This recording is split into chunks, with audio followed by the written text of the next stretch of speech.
Hello. Welcome to English for Your Day. This is Lily, and I'm here to help you on your journey to speaking English confidently. Today, we have a very special guest with us, Liam, a university lecturer specializing in English language. Liam has a deep understanding of how people learn languages, and he's passionate about helping students improve their communication skills. Welcome to the show, Liam. Hi, Lily. Hi, everyone. It's fantastic to be here. Learning a new language can be a big adventure, and I'm excited to be your guide. We're so happy to have you, Liam. Many people dream of speaking English fluently, but they don't know where to start. What's the very first step? That's a great question, Lily, and the answer might surprise you. Don't be afraid. It sounds simple, but so many people feel nervous or embarrassed about speaking English, especially in the beginning. They worry about making mistakes, about their pronunciation, about not knowing enough words. But the truth is, everyone makes mistakes when they're learning something new. It's completely natural. That's so important to remember. Mistakes are actually a good thing, aren't they? Exactly. Mistakes are how we learn and grow. Think of it like learning to ride a bike. You might wobble, you might even fall a few times. But each time you get back up, you're getting stronger and more confident. The same is true for learning English. Just start speaking, even if it feels a little awkward at first. Don't worry about being perfect. Just focus on communicating your ideas. So, where should beginners start? What are some easy first steps? Start with the basics. Think about the simple phrases you use every day in your own language. Greetings, introductions, polite expressions. In English, these might be phrases like hello, hi, good morning, good afternoon, good evening. Can you give us a few more examples? Sure. How are you? I'm fine, thank you. What's your name? My name is. Nice to meet you. Please and thank you are also essential.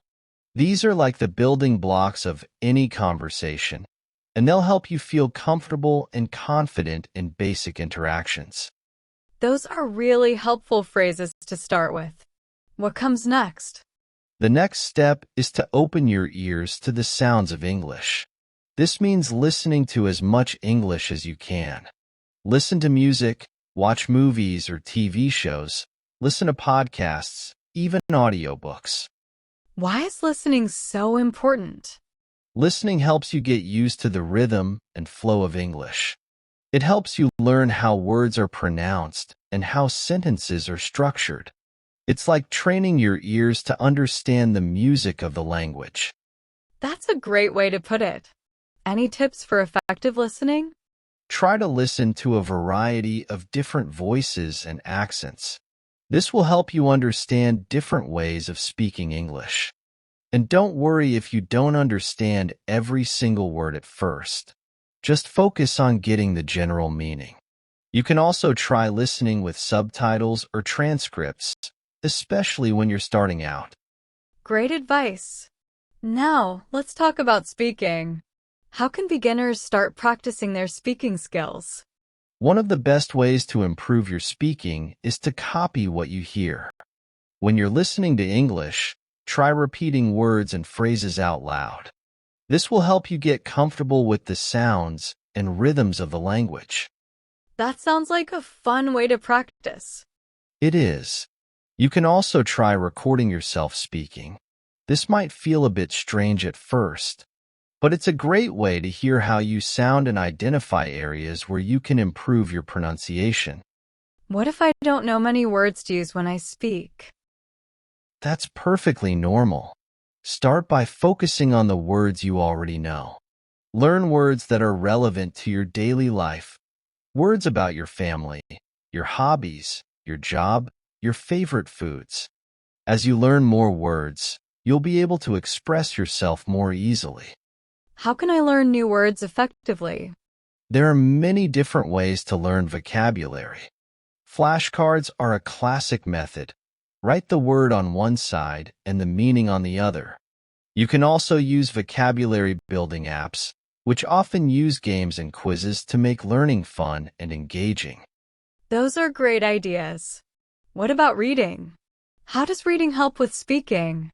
Reading is a fantastic way to expand your vocabulary and see how words are used in context. Start with simple books, graded readers, or even children's stories. As you read, pay attention to new words and phrases and try to use them in your own speaking. So, listening, speaking, and reading all work together to improve our English skills. Exactly. And don't forget about the power of practicing with others. Find a friend to practice with, join an online conversation group, or even consider finding a language exchange partner. Speaking with others is the best way to build your confidence and fluency. That's a great tip. But speaking with others can be intimidating, especially for beginners. I understand. It's normal to feel nervous. Just remember to start slowly. Use easy words and sentences, and don't be afraid to ask for clarification if you don't understand something. Most importantly, be patient with yourself. Learning a new language takes time and effort. It's so important to celebrate our progress, even the small victories. Absolutely. And remember to have fun. Find ways to make learning English enjoyable. Watch movies you love. Listen to music that inspires you. Read books that captivate you. The more you enjoy the process, the more motivated you'll be to keep learning. Wonderful advice, Liam. Thank you so much for sharing your expertise with us today. Any final words of wisdom for our listeners? My pleasure, Lily. And to all the English learners out there, I want to say, believe in yourself. You have the ability to achieve your language learning goals. Start speaking today, even if it's just a few words at a time. Embrace the journey, have fun, and never give up. That's all for today. We hope you enjoyed this episode and learned some new strategies for improving your English speaking skills. A huge thanks to Liam for joining us and sharing his wisdom. Remember to subscribe to English for Your Day podcast for more tips and guidance on your language learning adventure. Until next time, happy learning. Before we finish, let's quickly go over some of the key words and phrases we use today. Journey. This means the act of traveling from one place to another. Example, my journey to becoming a doctor was long and challenging, but rewarding. Confidently. This means in a way that shows you are sure of your abilities. Example, she confidently presented her ideas to the board of directors. Fluently.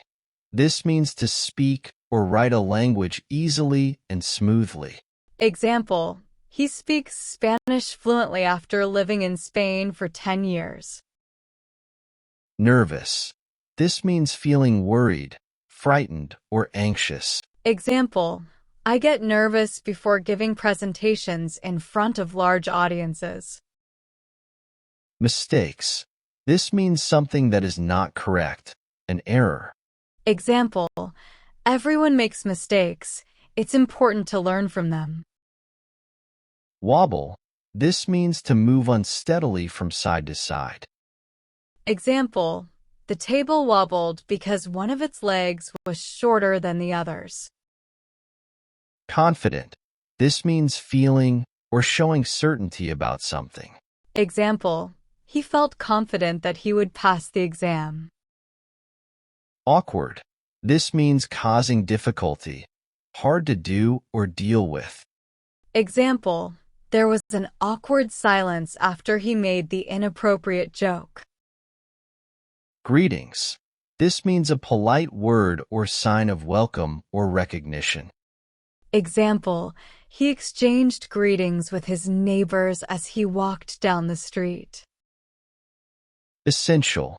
This means absolutely necessary, extremely important.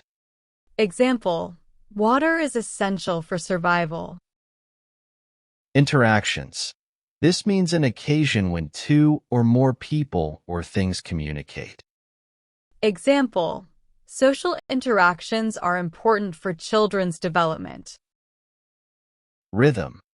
This means a strong, regular, repeated pattern of movement or sound. Example, the rhythm of the music made everyone want to dance. Structured.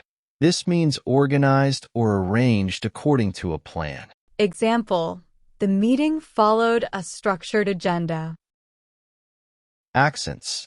This means a distinctive way of pronouncing a language. Example, she could tell he was from Australia because of his accent. Subtitles. This means captions displayed at the bottom of a movie or TV screen. Example, I like to watch foreign films with subtitles.